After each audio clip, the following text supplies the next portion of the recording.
আজ সকাল থেকে প্রচণ্ড রোদের তাপ, সাথে রয়েছে অনেকটাই গরম। সেই জন্য গাছে পাকা বেল আর সাথে একটুখানি দই মিশিয়ে এই যে বেলের শরবতটা বানিয়ে নিয়েছি। তারপরে একটুখানি রেস্ট করে ভাবলাম বিকেলে কাজগুলো করতে লেগে যাই, তা না হলে তো অনেকটাই দেরি হয়ে যাবে। সো হ্যালো বন্ধুরা, গুড আফটারনুন। কেমন আছো তোমরা সবাই?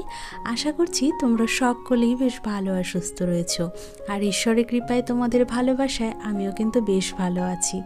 আজ হলো সোমবার, আর এখন ঘড়ি কাটার সময় হচ্ছে বিকেল ওই 4:30 মতো। আজকে ব্লগটা তোমাদেরকে সাথে করে নিয়ে এখন থেকেই শুরু করছি। আশা করছি প্রতিদিনের মতো আজকে ব্লগটিও তোমাদের বেশ ভালো লাগবে। চলো তাহলে দেখতে থাকো।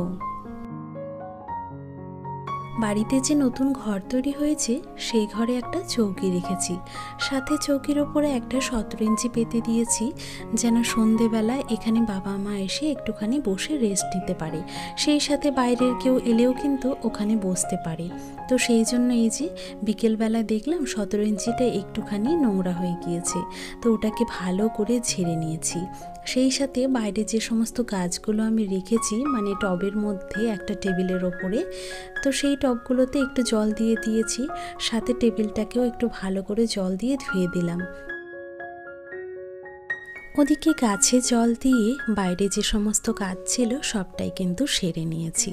যেমন ওই যে বিকেলবেলা উঠোন ঝাড় দিতে হয়, আর সেই সাথে দুপুরের এঁঠো বাসনগুলোও কিন্তু মেজে নিয়েছি। তারপরে চলে এলাম ঘরে। এই যে এখন ঘরে বেশ কাজকর্ম পড়ে রয়েছে, সেগুলো কিন্তু এখন চটপট করে সেরে নিতে হবে। ঘরে এসে প্রথমে আমার বিছানায় জিনিসগুলো একটুখানি ওলটপালট ছিল, তো বিছানাটাকে ভালো করে ঝেড়ে নিয়ে জায়গা মতো ল্যাপটপ আর বালিশটা রেখে দিয়েছি। সেই সাথে এই যে এই ঘরে সোফাটা রয়েছে, সোফাটাকেও কিন্তু ঝেড়ে পরিষ্কার করে নিলাম। আমি যখনই বিছানা পরিষ্কার করি সাথে কিন্তু এই সোফাটা পরিষ্কার করতেই হয়, কারণ ওই যে বিছানা ছাড়ার সময় ধুলোবালিগুলো সোফাতে গিয়ে পড়ে, তো সেই জন্যই আমি সোফাটাকেও সাথে পরিষ্কার করে নিই। বেশ কয়েকদিন হয়ে গেল এ ঘরে ফার্নিচারগুলো জানো তো একদম ক্লিন করা হচ্ছিল না। আসলে ওই যে প্রত্যেক দিন যেহেতু সমান যায় না, সেই সাথে সংসারে কাজ রয়েছে, সাথে আমার অফিসের কাজও দেখতে হয়, তো সেই জন্যই অনেক দিন হয়ে গেছে জানো তো এই কাজগুলো পড়েই রয়েছে। তো আজ যেহেতু বিকেলে মোটামুটি অনেক কাজ করা হয়ে গেছে, হাতে বেশ সময় রয়েছে, তাই ভাবলাম এই কাজগুলো সেরে ফেলি আর তোমাদের সাথেও শেয়ার করে নিই।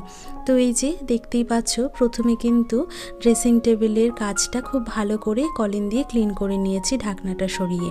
সেই সাথে আলমারির বাইরেটা যতটা সম্ভব হাত গিয়েছে ততটাই কিন্তু আমি ভালো করে ক্লিন করে নিয়েছি।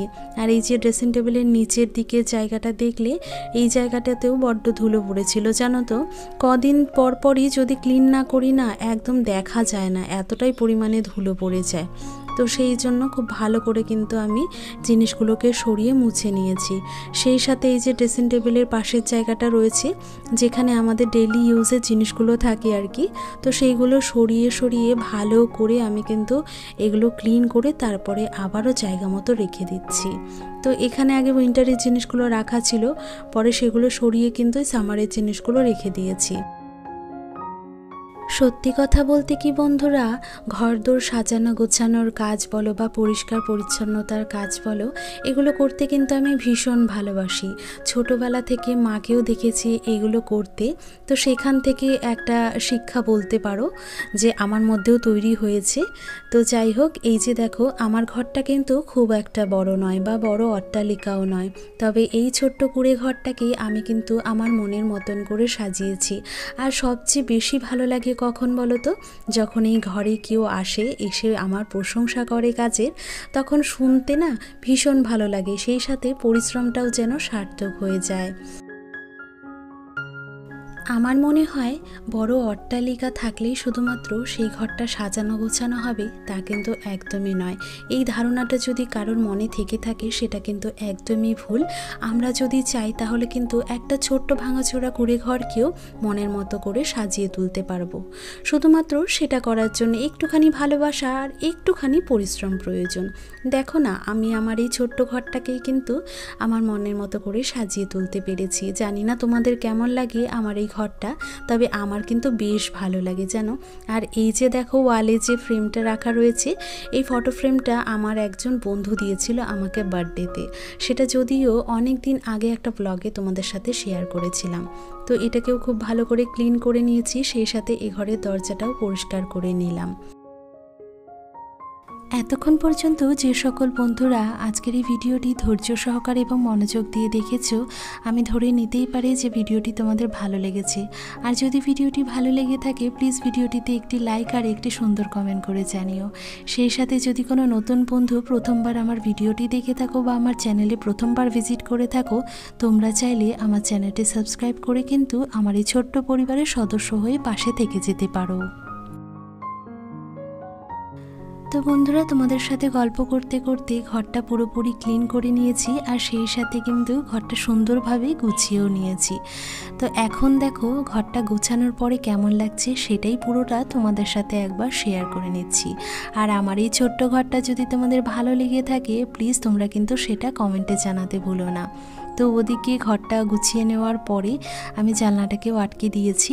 তো এই ঘরে আর তেমন কোনো কাজ নেই আমার, এখন চলে এসেছি মায়ের ঘরে। ওই যে দুপুরবেলা কটা কাপড় শুকিয়েছিল তো সেইগুলোকে তুলে এনেছি, তো এগুলোকে এখন একটা একটা করে গুছিয়ে নেব। আর এই কাজটা জানো তো আমি প্রত্যেক দিনই বিকেলবেলা করে নেওয়ার চেষ্টা করি, কারণ এই যে বিকেলের কাজগুলো সেরে নিয়ে আবারও কিন্তু আমাকে অফিসের কাজ করতে বসে যেতে হবে। আর একবার অফিসের কাজে বসে গেলে পরে কিন্তু উঠে আর এই কাজগুলো করা হয় না, কন্টিনিউ আমাকে 7টা পর্যন্ত বসে থাকতে হবে।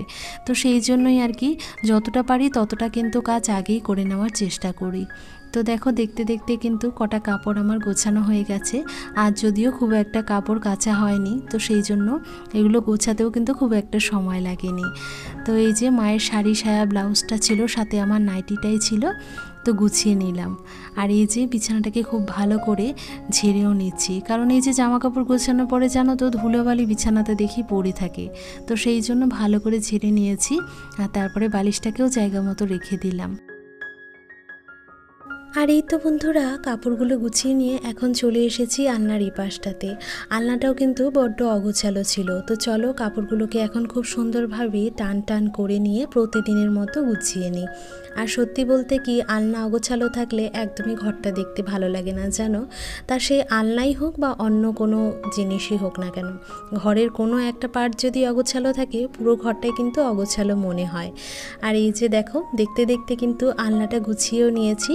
সেই সাথে আলনার এই পাশে যে টেবিলটা রাখা রয়েছে, তোমাদের তো বলেইছি যে এই টেবিলটা প্রত্যেক দিনই আমাকে ক্লিন করতে হয়, যেহেতু এখানে মায়ের আর বাবার প্রতিদিনের ব্যবহারের জিনিসগুলো থাকে আর সবসময় এগুলো দরকার হয়। তো সেই জন্য কোনো জিনিস নিয়ে সেটা আর জায়গা মতো রাখা হয় না, যার কারণেই কিন্তু এলোমেলো হয়েই থাকে। তো যাই হোক, এটা আমার প্রতিদিনের কাজ, এটা কোনো ব্যাপার না। তো এই যে সেই সাথে এই ঘরের কাজটাও কিন্তু আমার করা হয়ে গেছে। এখন এই যে জানলাটা সন্ধ্যের আগে আটকে দিচ্ছি। ওদিকে মায়ের ঘর আর আমার ঘর পুরোটা গুছিয়ে নিয়েছি। আর এই যে দেখো এখন চলে এসেছি ভাইয়ের ঘরে। আজ জানো তো সকালে একদম এই ঘরটাতে আসার সময় পাইনি। একে তো ভাই একটুখানি লেট করে ঘুম থেকে উঠেছে, তারপর আমার অফিসের কাজেরও একটুখানি ব্যস্ততা ছিল, যে কারণে এই ঘরটাতে আসতে পারিনি। তো ভাবলাম বিকেলবেলা এসে পুরো ঘরটা ক্লিন করে আবারও কিন্তু সুন্দরভাবে গুছিয়ে নেব। তো দেখতেই পাচ্ছ প্রথমে কিন্তু এই ঘরে এসে বিছানাটাকেই আগে ঝেড়ে নিয়েছি, তারপরে জায়গা মতো বালিশটা রেখে গুছিয়ে নিলাম। সেই সাথে এই ঘরে যে টেবিলটা রয়েছে, টেবিলটার ওপরটাও দেখলাম একটুখানি ধুলো পড়েছিল, তো জিনিসগুলোকে নামিয়ে টেবিলটাকে ভালো করে ঝেড়ে আবারও কিন্তু জিনিসগুলোকে জায়গা মতো রেখে সুন্দরভাবে গুছিয়ে নিয়েছি। এখন দেখো টেবিলটা কত সুন্দর লাগছে দেখতে, তাই না?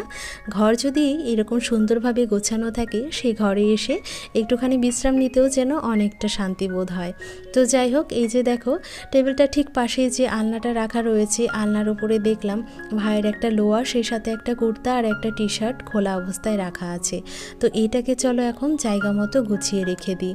ও তো ছেলে মানুষ, ও তো আর এই সমস্ত কাজগুলো করে না, আমাকেই করতে হয়।